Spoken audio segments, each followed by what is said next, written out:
अजीत भाई साहब, आपसे शुरुआत इसलिए कर रहा हूं आज कि क्या ये एक विपक्ष के लिए एक संदेश भी है और वो सबके लिए है। हो सकता है उसकी जिम्मेदारी किसी की ज्यादा किसी की कम हो, कि भाई अगर साथ रहोगे तो सब ठीक रहोगे, लेकिन अगर आप साथ नहीं रहोगे तो वो नुकसान आपका भी है। ज्यादा नुकसान किसका है इस पे डिबेट हो सकती है, लेकिन वो पार्टी जो एक या दो राज्यों की पार्टी है उनके लिए अगर आप वहां से इररिलेवेंट हो जाते तो आप करेंगे क्या? कांग्रेस ठीक है, कांग्रेस का बहुत नुकसान होगा, लेकिन कांग्रेस अगर 4% से अपना वोट परसेंटेज बढ़ा लेती है, कांग्रेस के पास अभी भी 99 MP हैं, एक आगे कुछ भी करने को कहने को है। और उनका सबसे बड़ा इस समय जो मुझे लगता है कि कांग्रेस के पास जो एक दीवार पिक्चर का डायलॉग था ना, मेरे पास क्या है, मेरे पास माँ है, तो कांग्रेस के पास राहुल गांधी है। वो कांग्रेस मतलब आज विपक्ष की राजनीति में राहुल गांधी एक रेलेवेंट फैक्टर है। तो जरा मैं इस पे आज अजीत भाई साहब आपसे पहली चीज, और एक थोड़ी वो भी आज फिर से एक बार थोड़ा विपक्ष एक साथ नजर आया, खड़गे जी के साथ अखिलेश यादव और राहुल गांधी नजर आए। और मुझे ऐसा लगता है कि जो अमेरिका से हथकड़ी बेड़ी पहना के जो लोग भेजे गए हैं, वो विचलित तो उसने हर भारतीय को किया और मोदी जी को भी किया। तभी मोदी जी आज जॉर्ज फर्नांडिस की याद करने लगे थे कि ये जॉर्ज फर्नांडिस को हथकड़ी बेड़ी। अरे जॉर्ज फर्नांडिस को हथकड़ी बेड़ी नहीं, आप ही ने स्टैन स्वामी को वो तक नहीं दिया था, पानी पीने के लिए स्ट्रॉ तक नहीं प्रोवाइड किया था। तो जेल की बात में मत करिए, जेल की बात करने का नहीं है, लेकिन एक दो राष्ट्रों के बीच में जिस तरह का व्यवहार किया है उसके पास कुछ कहने को, मतलब मुझे नहीं लगता उसमें कुछ कहने को है। तो अजीत भाई साहब, शुरुआत आप ही से। केजरीवाल साहब का आप क्या करेंगे? किसी को लगेगा कि आपसे क्या मतलब वो कुछ करें, वो केजरीवाल साहब है, वो घर बैठे हैं, पिक्चर देखें, तो उनके पास पिक्चर देखने, पहाड़ पे घूमने जाने या कुछ और करने के अलावा भी कुछ काम रहेगा? अच्छा हाँ, अब तो उनके पास एक काम है कि सारे मुकदमे लड़ना, ये भी एक बड़ा काम उनके पास आ गया। केजरीवाल जी का राजनीतिक भविष्य अगर, और ये मैं बड़े अगर के साथ बोल रहा हूँ क्योंकि एग्जिट पोल अगर सही है तो, नहीं सही है तो फिर कोई बात ही नहीं है, लेकिन अगर सही निकलते तो फिर केजरीवाल साहब का 9 तारीख से क्या एजेंडा रहेगा? अजीत भाई साहब।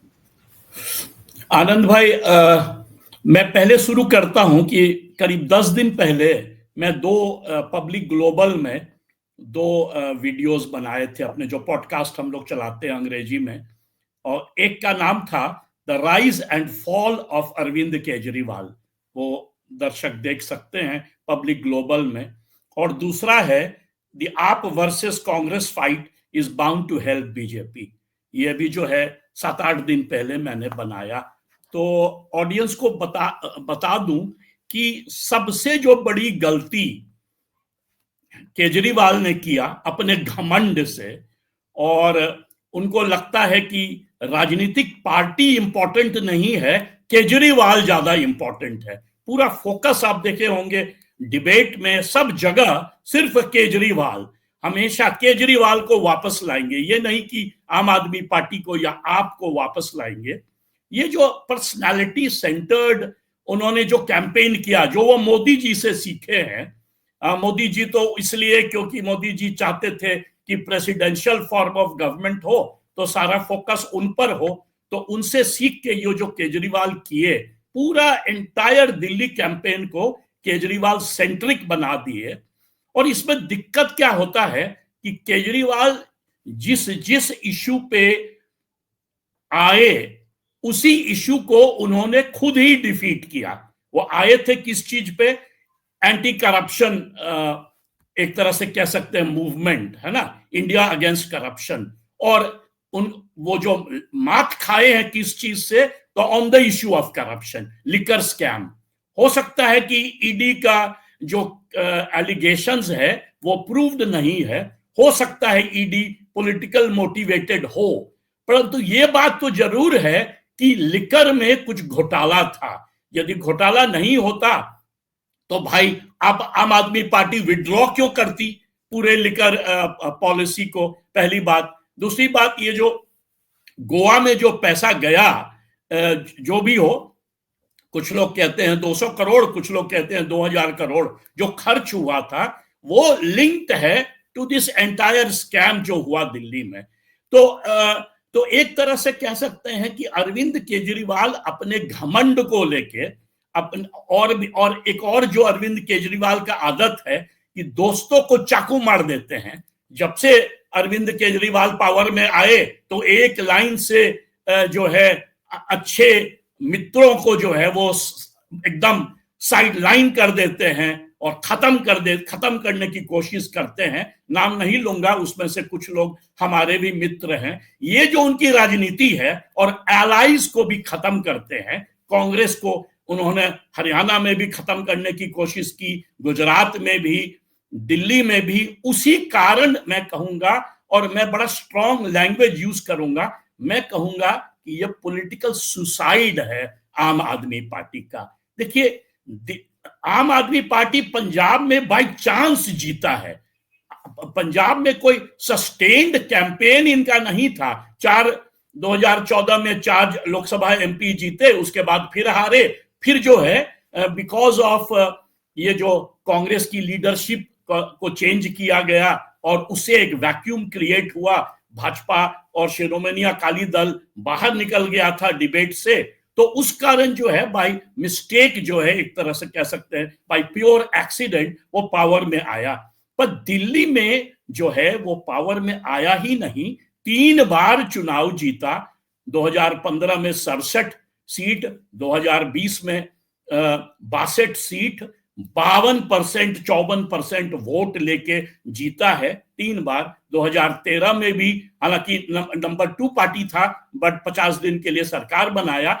तो ये जो है ना, कंसेक्यूटिवली 3 इलेक्शन जीतना, ये दिखाता है कि दिल्ली में एक सस्टेन्ड कैंपेन से आम आदमी पार्टी आया था। वो सिर्फ केजरीवाल नहीं थे, वो जनता जो उनके साथ थी, जो मिडिल क्लास जो शिफ्ट की कांग्रेस से, कांग्रेस के जो कार्डर्स थे वो शिफ्ट किए आप में। कांग्रेस का जो वोटर बेस था, जो शीला दीक्षित खड़ा की थी 3 कंसेक्यूटिव चुनाव जीतकर, वो शिफ्ट किया। वो इशू ऑफ करप्शन जो उठा, पता नहीं कितना हद तक वहां भी एलिगेशंस ट्रू था, पर जो भी था उस कैंपेन के दौरान ये जो है आम आदमी पार्टी का जन्म हुआ। और ये एक तरह से मतलब अच्छा एक एक्सपेरिमेंट हुआ।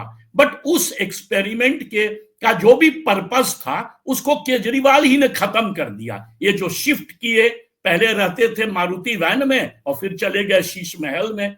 अच्छा, सोचिए कि प्रधानमंत्री नरेंद्र मोदी शीश महल को लेके उनके खिलाफ कैंपेन कर रहे थे। इसका मतलब सोच लीजिए थोड़ा, मतलब प्रधानमंत्री नरेंद्र मोदी हम लोग जानते हैं कि कितनी बार कपड़े बदलते हैं, कैसा महल में खुद रहते हैं, बट वो भी उठाए इस इश्यू को इसीलिए क्योंकि मिडिल क्लास जो है इस पे विश्वास करने लगा। यही केजरीवाल जो बारिश हो रही है और वो मारुति वैन में ऐसे बैठ के और लड़ रहे हैं लोगों के साथ, और उसके बाद खटाक से जो है करोड़ पता नहीं कितना करोड़ खर्च हुआ उसमें, उनके मकान में। और उस मकान में भी रहते भी ये हाल हुआ कि अरेस्ट भी हुए, 5 महीना अंदर थे, मकान में रह भी नहीं पाए।